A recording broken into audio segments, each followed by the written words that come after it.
Hi, everyone. Welcome to today's episode of the Mastering Retention podcast. I'm here with Wouter from GamePoint. Um, Man, I love all of our conversations that we get to have.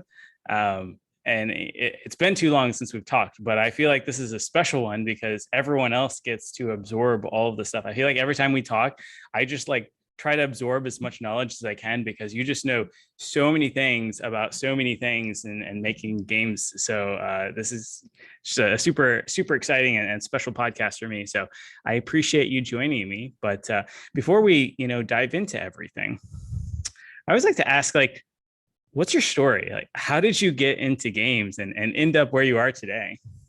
Well, thank you for having me, first of all. You gave me way too much credit.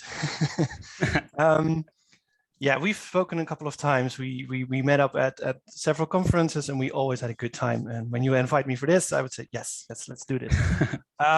My story. So my story at GamePoint started 9 years ago already, almost 10. And before that, I worked at a different game company. And before that, I was a student jumping around all different kinds of jobs. And one specifically was in healthcare. So I have a social work background. And at some point I was I was in a call center calling people for charity, saying like, hey, would you like to support this charity? And I was doing such a bad job at it. Well, that's better than me. At one point, I was calling people to try to set up demos to sell them knives. So, at least you were doing it for a good cause, right? Yeah, and I was the final step. So they already said yes on the street, and I was the final check. Like, do you actually want this? So I don't feel bad about it, but wasn't the best job in the world, and I was certainly not the best person to do it. So at one point, my team lead put me aside and said, like, hey, listen, you're not doing very well. However, I know of a local little game company. I know you like gaming. Maybe that suits you better. Would you like me to set up a meeting? And I was like, well, yeah, I didn't have the best time here either, but thank you for looking out. And so I took that call and I spent 5 years at that game company, 7 years. Starting as support agent, became community manager, and then didn't pan out after such a long time. And then at some point it was like, okay, I'm at home, I need a job. And then GamePoint came along. And I went there, had a really nice talk. And I think a couple of hours later, it was like, hey, would you like to work here? And I said, yes. So this is 9 years ago. I started out as community manager for the Dutch community. So we are based in the Netherlands. We do GamePoint bingo and we do all types of different games. But yeah, I started out as a community manager. And from there, slowly but surely, more and more data came in. More and more data was processed. And at some point, we're like, somebody really needs to take a look at this. And I was asked, like, would you like to go into the LiveOps side of things with your background in community and the understanding of the company and how the business works, how the industry works? Would you like to set it up? And that's what I've been doing the last 3 years. That's awesome. Yeah. And in regards to GamePoint, it's amazing how much opportunities you can get there, and the longevity of it all. I mean, I've been there for 9 years, but there's people there who've been there for 20 years, and especially for in gaming, that's a ridiculously long time. And it also makes sure like that there is longevity there. So you are basically assured of a paycheck, which is always very nice to have. It was one of the reasons why I said, okay, let's join this. So yeah, that's 9 years in a really small nutshell. And there's countless things I've done there. So tell me a little bit more about GamePoint, because I feel like some people may not know of them and how long you guys have been around and what you guys actually do. Yeah, so it started in 98. Wow. That's probably older than some of your listeners or viewers. So yeah, it started in 98, and around 2005, we got bingo, and that was our breakout hit. All on web. Mobile didn't even exist yet. Facebook didn't even exist yet. So everything had to be built from scratch. Yep.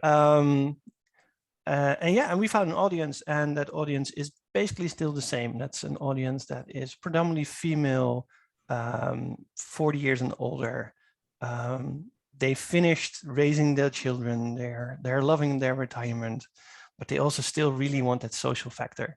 They want to talk to the neighbors. They want to talk to everyone in the world, where we don't pick up our phone anymore. They're on the phone like 5 hours a day. Highly socially engaged.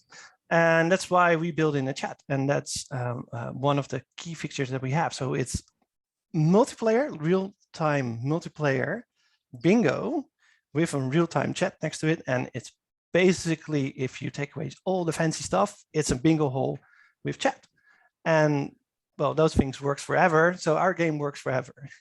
And that chat is one of the most important things that we have, because people who play together stay together.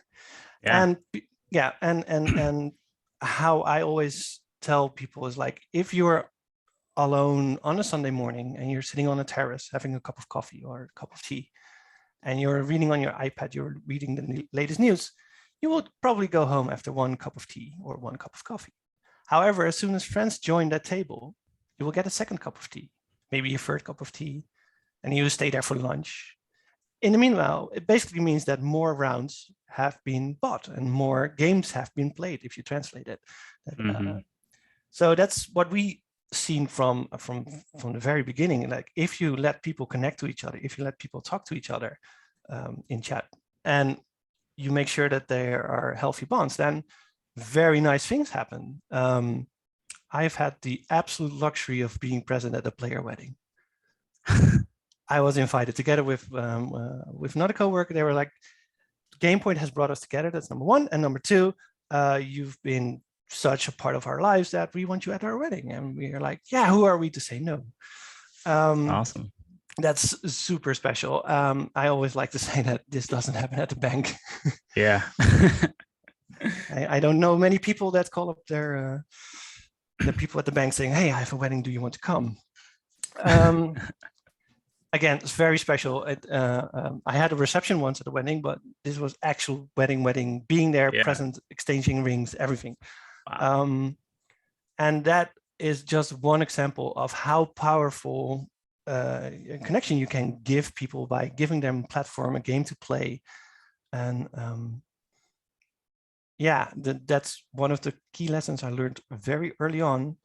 So I want to dig into this just a little bit to wrap my head around some stuff. So you said your players were basically the same. Like, do you have any players that have like continuously played the game since like 2005? Yes. Wow. Yes, I have people that have been longer in game than I'm at the company. That's amazing. Which is always fun to tell them.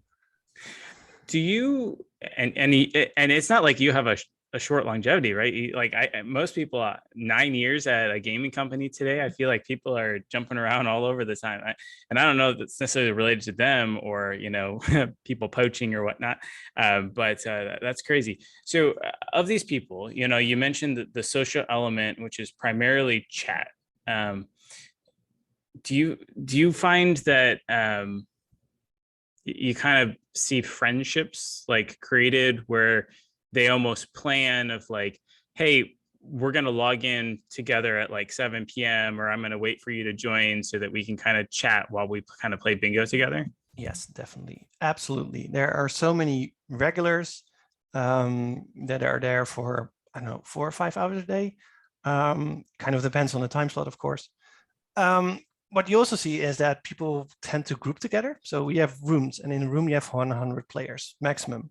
Why? Because otherwise, if you have a bingo hall that is like 5,000 to 1,000 people, the chat gets incomprehensible. Look at the random Twitch chat and you will know what I mean.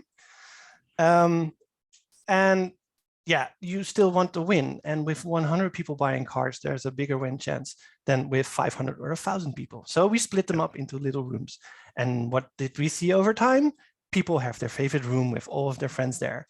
It's basically walking into your favorite bar, where you know everyone, where everybody knows your name. And so it also means that there is a little bit of in-crowd, which is pretty good because everywhere you have a tight group of people, they have in-jokes, and they tend to have social connection to each other. And then I don't know, after half a year, they decided, you know what, I'm in Amsterdam. I'm going to visit one of my friends that I met on GamePoint, and I'm going to visit them in Amsterdam. And then we have a great time. And then the next time it's with 5 people or with 10 people. Yeah, so the rooms are a very nice thing to have, and very, very, yeah, you can tell sometimes in which room some people are. And what I like best about this is that if we ever decide to remove a room or change the name, that group of people will riot. And it sounds funny, and kind of is, but it also tells you that they are so fond of the place that they found online that if you threaten to change that, they will not leave your game. They will tell you, we will leave. So they're so attached to your game that they will give you active feedback saying, hey, don't do this, please. We like it here. Keep it as is. Yeah. And if something has a room name, fine, we can keep it the same. But yeah, sometimes there's also changes to be made that not everybody is fond of the first time that they hear about it. So maybe here's a question, because your game isn't just a Dutch game, right? You No. have other countries with other languages. Yes. How is that something that's like self-regulated, where the Dutch players just go to the Dutch tables, or can any player go anywhere, or do you try to filter that out? Yes, we filter it out. So the main languages that we have, which is English, Dutch, French, German. Those are the biggest 4. And then we have Italian, Spanish, and Brazilian. Brazilian is Portuguese. Yep. And those are the main languages that we have. And we have community managers for them, and we have dedicated support agents for them.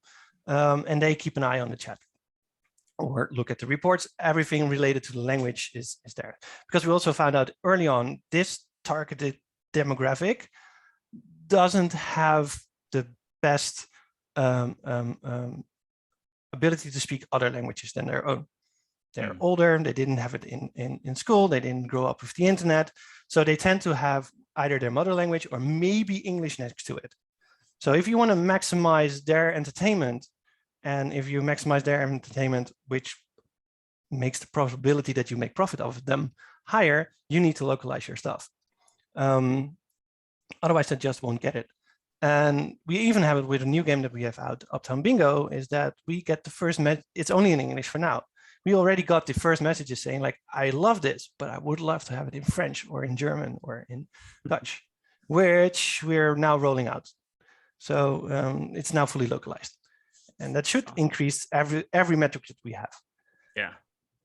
No, that makes a lot of sense. So in regards to, does a German player play with a French player, et cetera, yes, we have international rooms where every language is allowed, but we also have specific rooms with specific languages that we at first glance offer to that language. So you can jump around everywhere you want, but we will first display you the rooms that we think is most suitable for you. Yeah. Did you guys, do you support like friends lists or like direct messaging to like a single person or whatnot? Yes, we have a friend list, and that's heavily used to the point where if we change something, and that function has been there for over 10 years, and if we change something in it, it's like, don't leave my friends alone. Again, if players give you that type of feedback, they're super engaged. So I love it when those things happen.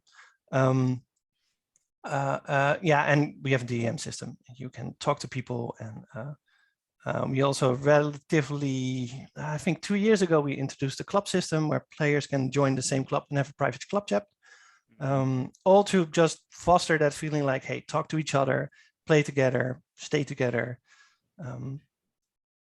Yeah, that's true multiplayer for me. And the fact that I was gonna say, as you added some of these features, like I would assume, and you can tell me if I'm wrong, but I would assume that when you started the chat, you just maybe threw in, quickly get it out, and it's like a chat with everyone. And then maybe later you were like, well, let's add a friend list, or let's add the direct messages. Like, as you added some of these social features that allowed players to engage at a deeper level, like, did that impact KPIs or retention or anything like that? Well, the thing is, all those things were implemented before we started tracking those things. Because again, it's 15 years old. And People didn't care that maybe much. club chat would be an example or something like, Yeah. you The introduce thing, clubs. yeah.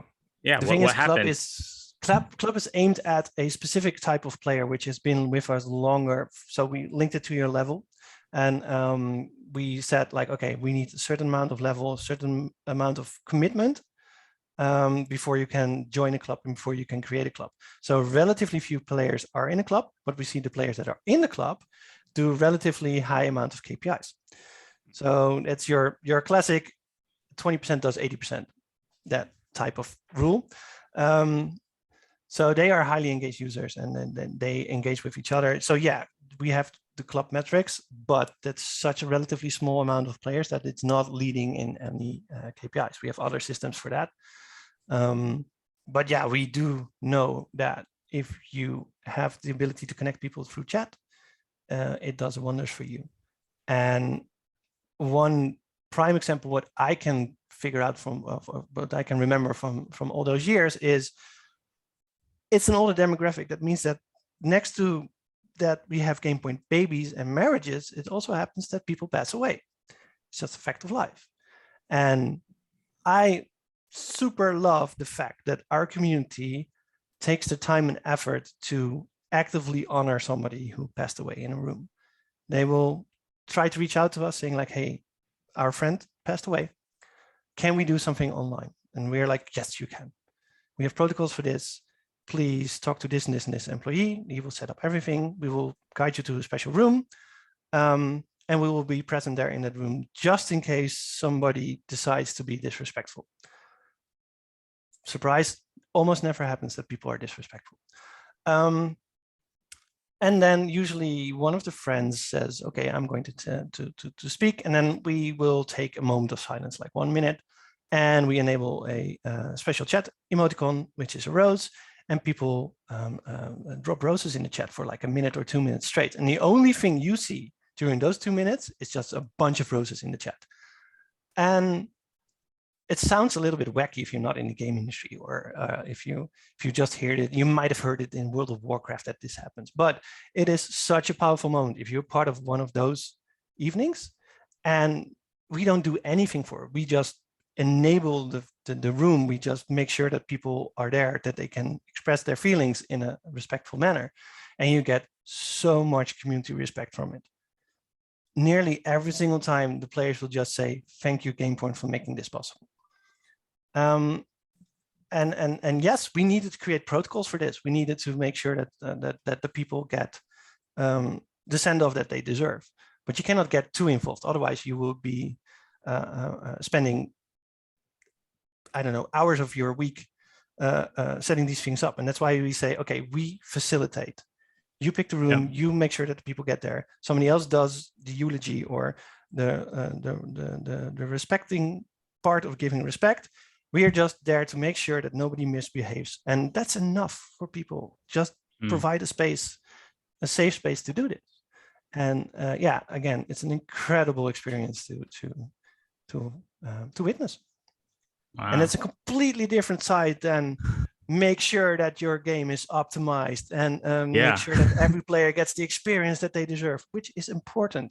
But I can guarantee you, making sure that these people have this space where they can do this does wonders as well for your metrics, just on longer term. Well, I mean, if you think about like, what is a game for? A game is there to entertain you, to help you escape. And yeah, I feel like there's certain moments in a game of like certain highs and certain lows, and that like emotional connection, I feel like that leaves you with memories that stick around. And I would imagine that going to one of these eulogies and seeing all the roses and like I would imagine that would be a very emotional moment that would really stick around with you. And it has, I mean, basically nothing to do with your game, right? No. Like, but it's like the platform for the people to connect.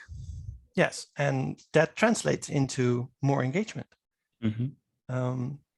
There is a flip side to this, and and this is something what I tend to miss a little bit in the industry if you look in a broader sense, is that having such a vocal and active community also means that it can backfire on you. It can provide a little bit of chaos.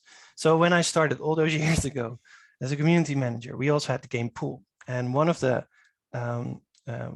rooms there was a room that had like 20 or 30 people in there that played every night. And they decided they wanted to do a special tournament for the Dutch Cancer Foundation.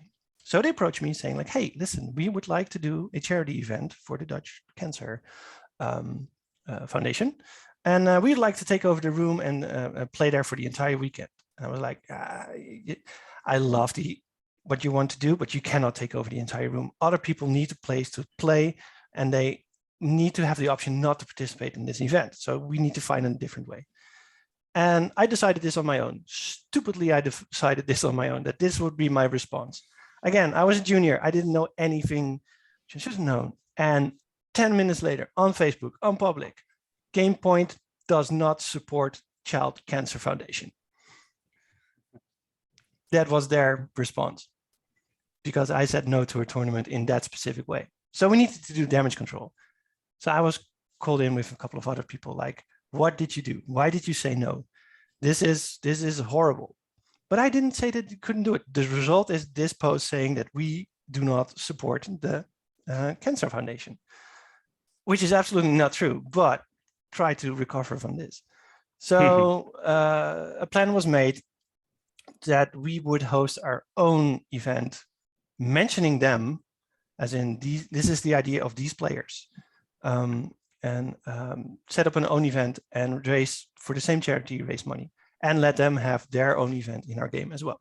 So we acknowledged that it was their idea, and we acknowledged that they wanted to do this when we made it a bigger event.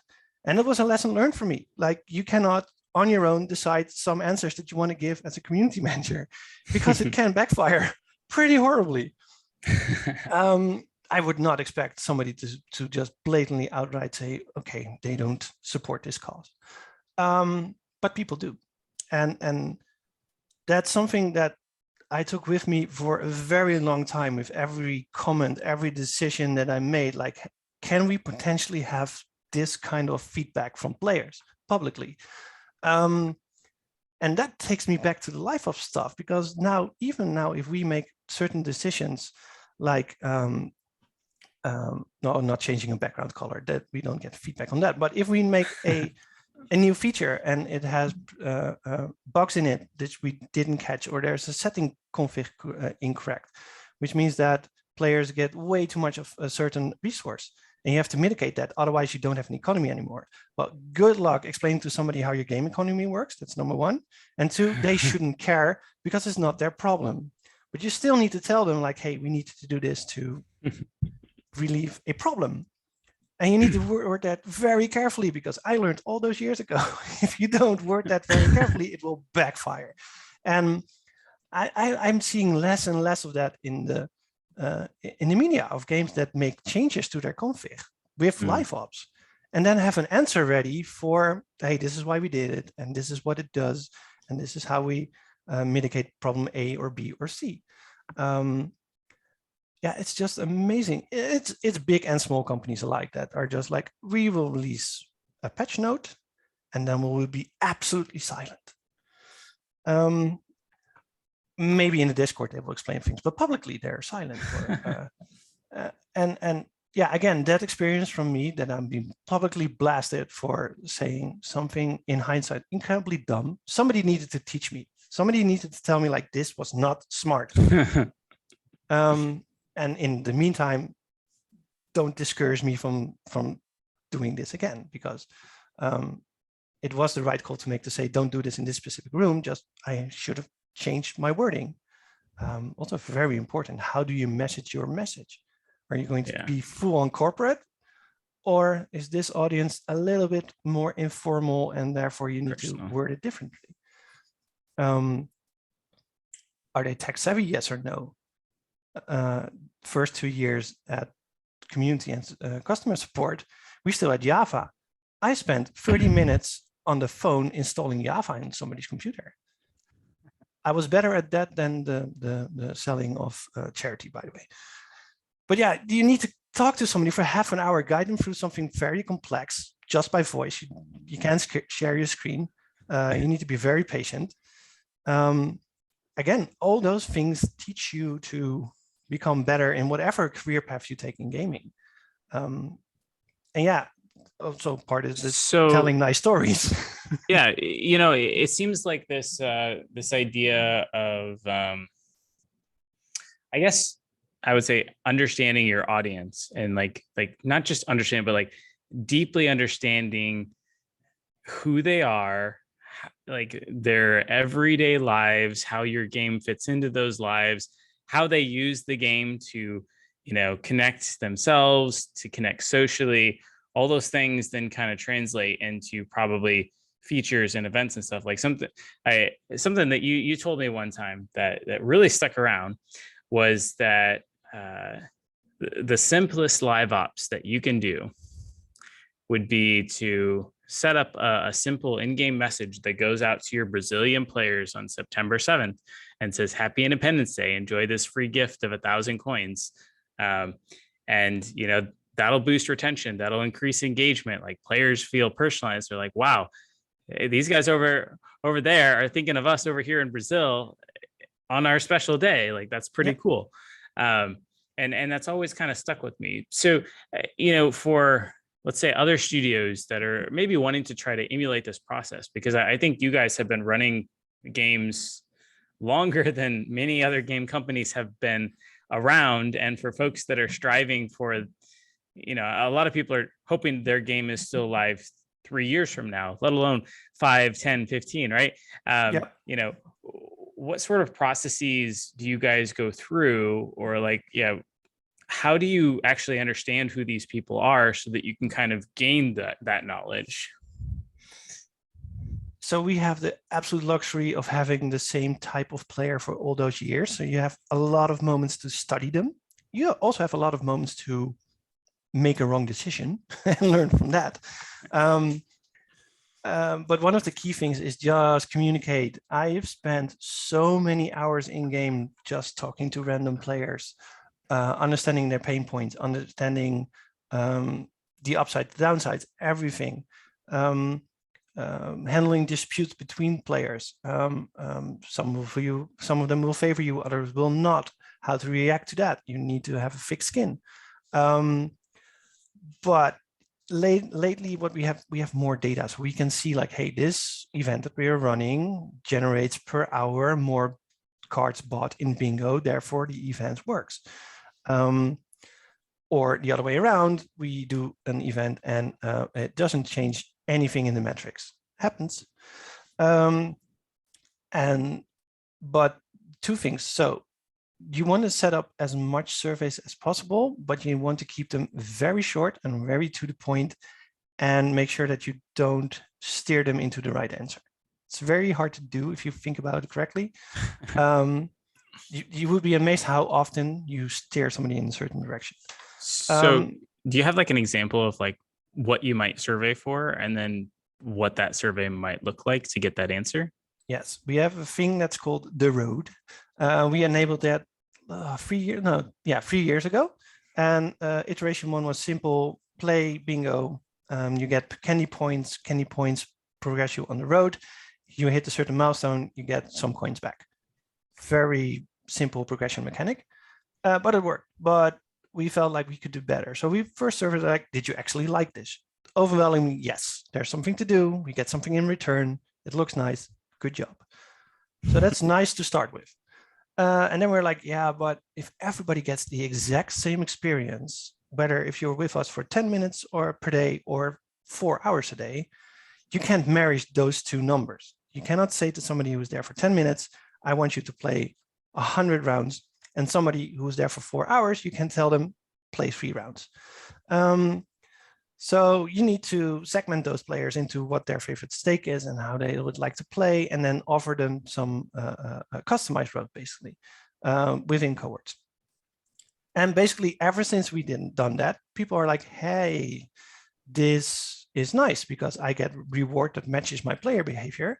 I'm not done with the event in one day, but I'm also not finished, never finishing it. So we evolved and evolved and evolved and evolved it. And the last step we added, in the meantime, we kept surveying like, hey, do you still like this? Would you like to have a longer, would you like to have different kinds of rewards? Would you like to have more rewards? Interestingly, if you ask them more reward, the answer is always yes. And that's one of the steering questions. So don't ask them if they want more reward, assume they want that, because you would like that as well.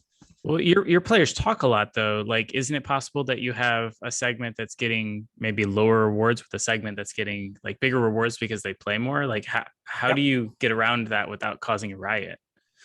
Simply telling them it's based on your player behavior. And yes, you will always have people that complain and will call you out on it, or no, not call you out on it, but they will aggressively in the chat say like, hey, this is unfair or whatever. And we said, well, it's based on your player behavior. And this is what we feel is the best solution. And it's not set in stone. That's also something we say. It's an literally evolving thing. Each time we run the event, we learn new things and we implement new things. And that helps a lot with calming them down. And I think it also helps that I have that history with them. I'm like, hey, I'm here for you. I'm running this and we're doing our best. And yeah, sometimes we slip up, but we'll make it up. And next time it will be better. So what we introduced in September is the evolving road. So what we saw was that we laid out a certain amount of milestones for you when you were done. And if you were done, it wouldn't start over. This meant two problems. One, people who go through it very quickly don't have content anymore. Yep. And the other group is the people that don't engage that much and never finish it. Yeah. So that's two unhappy groups. What we made now is that we start over a couple of times.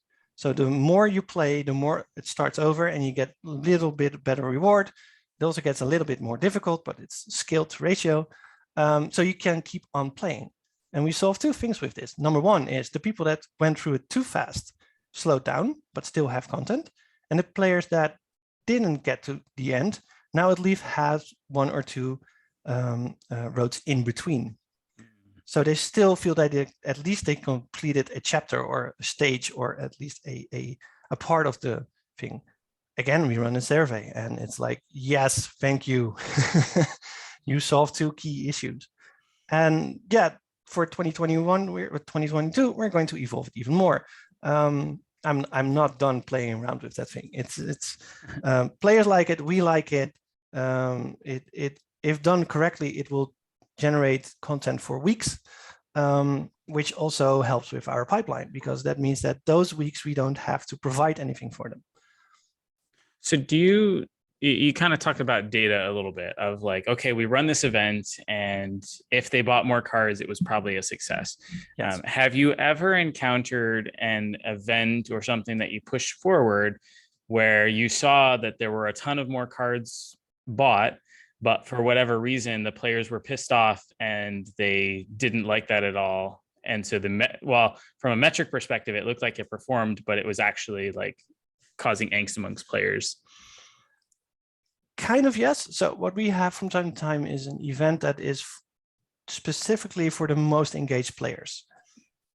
But again, 20/80 rule, it's a very small group that engages with that, but it's visible to most. So what you will get is saying, yeah, I'm not going to play in that room. I don't even have that many coins to spend on your cards. What are you doing? Why do we have this event? And then you need to tell them, look, not every event is for everyone at the same time. This one is a little bit more for the people that are more active, but rest assured, next week we will have an event that's more catered to you, and then you will have your enjoyment. If you tell them just straight up, like, this is how it works, most people accept it. It's very interesting. I like that. And yes, they talk to each other a lot. I was also curious, there's games like, let's say like Clash of Clans, which is based around the whole concept of clans and working together and stuff. I feel like Clash of Clans, they try to get you into a clan relatively soon, but you guys have opted to like save the clubs towards like the in-game type content. Have you ever thought about trying to like open up this, team mentality group towards more of like your other players? Yeah, so the thing is, it works for a certain type of play, but not everybody is in there to play with a group. And if you force it on people, then you will have a lot of empty clubs or a lot of inactive clubs. So I rather have a few clubs that are productive. Yeah. And we can cater to those than the other way around. That actually makes sense. So, you talk to these players a lot, and you're trying to come up with new, interesting events and things. I always think of LiveOps as like, how do I do more of the same, but also make it different so that you get, some different feelings and stuff in there. How do you guys come up with new ideas for features or new ideas for LiveOps events? Like, is it player based? Do you just like sit around on a whiteboard, and how, if any ways, like, do you incorporate like who of what those players are and what they like? So usually it starts internally. Somebody has an idea, and we openly have a culture like everybody can attribute to an idea. It doesn't matter in which department you are. But it needs to be a little bit more than a note saying we need clubs. You need to write out your idea. You need to pitch a little bit of your idea. And then it moves forward down the pipeline. Like, okay, this is feasible. This is doable. You need to do your homework. You need to do your research, because otherwise we would be starting on 25 different projects and none of them would ever get finished. How good the idea might be. Sometimes you get inspired by other games. That was my next question. You got me there. Yeah, but usually not directly copying the mechanic though. It's more like the flow, or more like the flow than copying direct mechanic. Because I talked about this during one of the panels at Pocket Gamer. Not every hype is suitable for your game. And the example I gave there is like, if you have a match-3 puzzle game with a little bit of adventure in it, and you build in a battle royale, your players are not going to like that. Because it's not the type of game. So not every single trend is going to be suitable for your game. So it's a little bit of common sense. It's a little bit of we know what's best for you, because oftentimes a player does not know what they want. And it sounds a little bit harsh, but it is true. And then the last factor is, even though I just said that, do talk to your players. We often have small groups of players which we interview and ask like, hey, what is your biggest concern? What is your biggest pain point? How can we make sure that we alleviate those pain points? Or we're looking into a charity run, which charity would you pick? Those kind of things. And those are very small groups, like 5 to 10 people.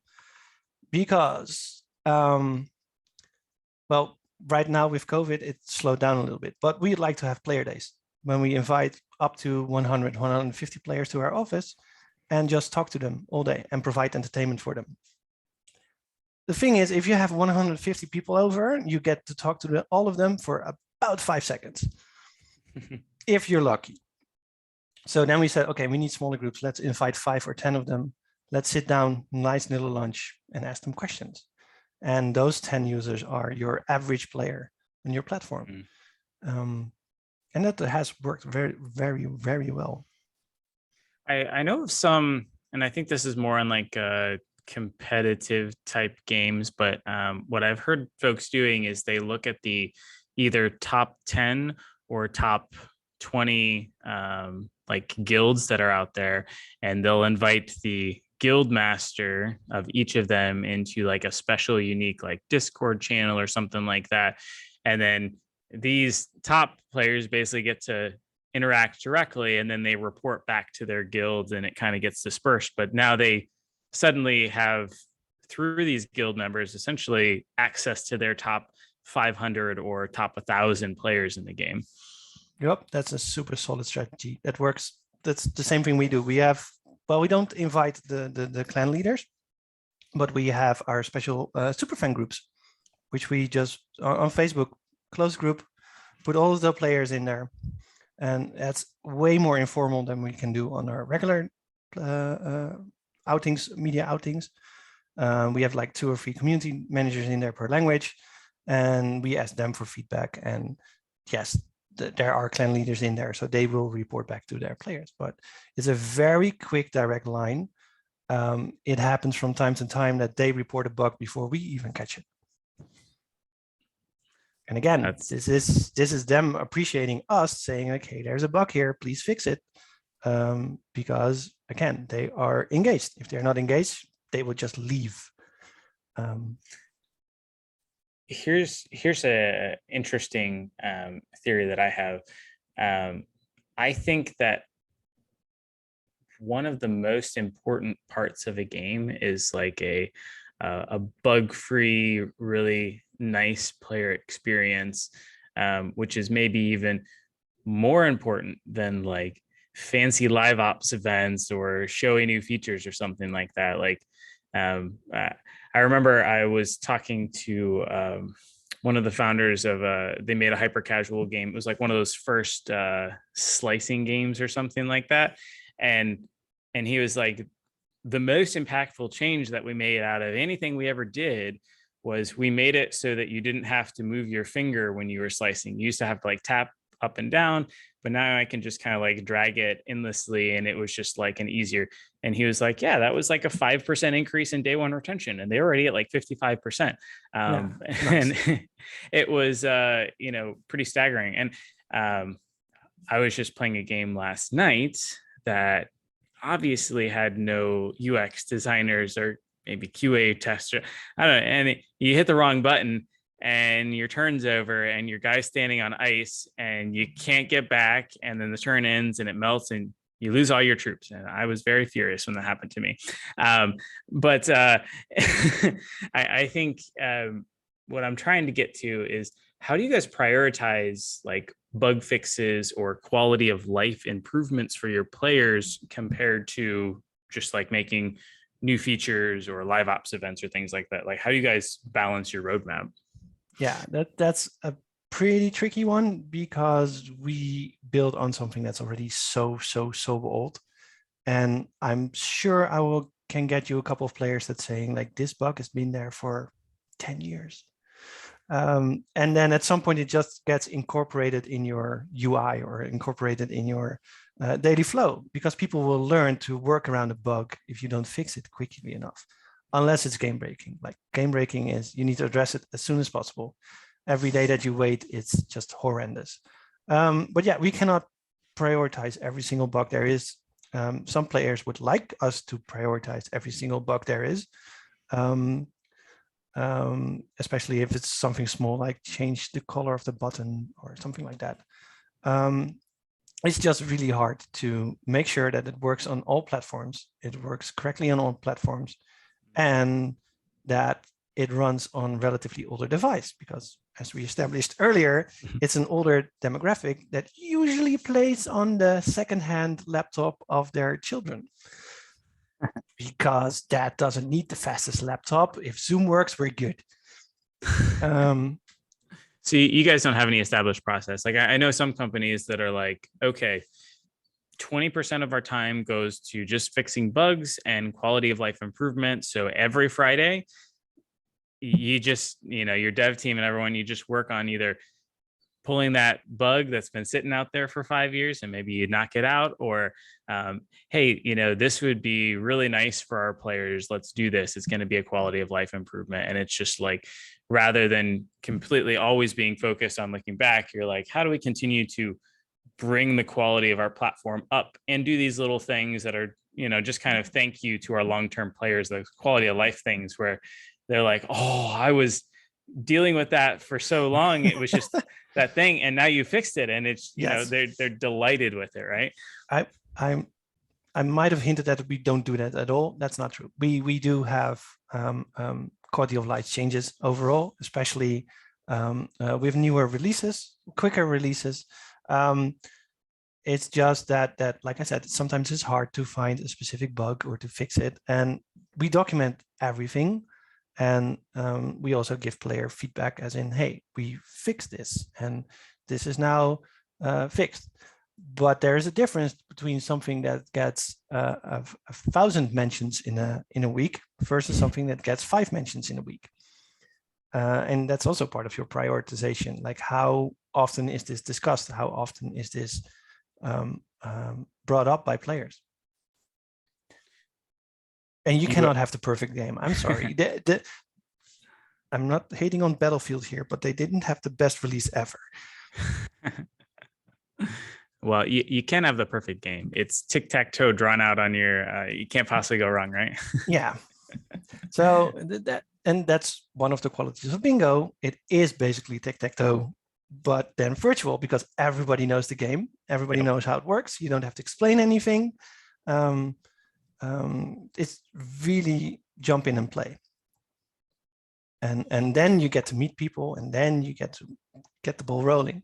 And it's not weird for us to have retention of years. Sometimes we just measure in years instead of weeks or months. Which is an insane luxury, I know. It is. It really is. I have a couple more questions. I know we're almost out of time here. The first one was a little bit back. You talked about how sometimes your players, just because they've been doing this for so long, have these like inside jokes and things like that. Like, how does it work for a new player that's coming in? Like, is your community kind of welcoming? Are there certain tables that you like push them to? Is there something that like the GamePoint folks, utilize with? Yes. So the quickest way is just like how it works in a normal restaurant, or we guide you in at first, and then we let you go and let you explore, and you will find your favorite table or your favorite room. I think it helps that we, at least in the beginning, tell you, here is somebody who at least speaks your language. That helps a lot. And if you want to venture out into other rooms with other languages, have fun, go ahead. And we have a strong presence in game with our community manager. So if people are new, you can usually tell by the level that they are, or that they type something in, not in jargon, because players have their own jargon. So you can quickly filter those out and don't use that jargon, or even abbreviations. I spent the first 2 weeks in game learning all the abbreviations that they use. And if you don't use them back, they don't respect you at all. You need to learn their language. Yeah, so that's how that works. And even though I've been gone, quotation marks, from CM for over 3 years now, I still talk very fondly about it, as you might have guessed here.